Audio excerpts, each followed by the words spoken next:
இன்றைக்கி என் ஸ்டைலில் பீர்க்கங்காய் சட்னி எப்படி செய்கிறதுன்னு பார்க்கலாம் வாங்க. அதுக்கு தேவையான பொருள்: ஒரு பீர்க்கங்காய், ஒரு பழுத்த தக்காளி, கொஞ்சம் சின்ன வெங்காயம், 2 கொத்து கருவேப்பிலை இலை, அவ்வளோதான்.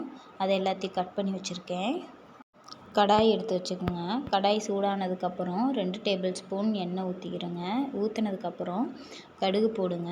கடுகு நல்லா உடஞ்சி வந்ததுக்கப்புறம் கருவேப்பிலை போடுங்க. கருவேப்பிலை நல்லா பொரிஞ்சதுக்கப்புறமா நம்ம கட் பண்ணி வச்சுருக்க 1 கப் அளவு இருக்கும் சின்ன வெங்காயம், அதை போட்டு நல்லா வதக்குங்க. அதுக்கப்புறம் தேவையான அளவு உப்பு, நான் ஒரு சின்ன டேபிள் ஸ்பூன் உப்பு சேர்த்திருக்கேன். நல்லா வதங்கி பொன்னிறமாக வந்ததுக்கப்புறமா ஒரு பழுத்த தக்காளியை பொடி பொடியாக கட் பண்ணி வச்சுருக்கேன், அதை ஆட் பண்ணிக்கிறேன்.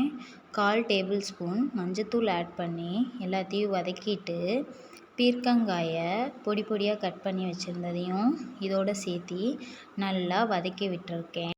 3 காஞ்ச மிளகாய் சேர்த்தி வதக்கியிருக்கேன். வதக்கினதுக்கப்புறமா நல்லா ஆற விட்டுருங்க. ஆற விட்டதுக்கப்புறம் மிக்சிக்கு மாற்றி நல்லா ஃபைன் பேஸ்ட்டாக அரைச்சிருங்க. நம்ம வதக்கின கடாயை மறுபடியும் எடுத்து ஸ்டவ் மேலே வச்சு எண்ணெய் ஊற்றி கடுகு போட்டு கடுகு உடஞ்சதுக்கப்புறமா நம்ம அரைச்சி வச்சுருக்க சட்னி அதோட ஊற்றி எண்ணெய் பிரிஞ்சு வர வதக்குங்க. அவ்வளோதான், என் ஸ்டைல் பீர்க்கங்காய் சட்னி தயார்.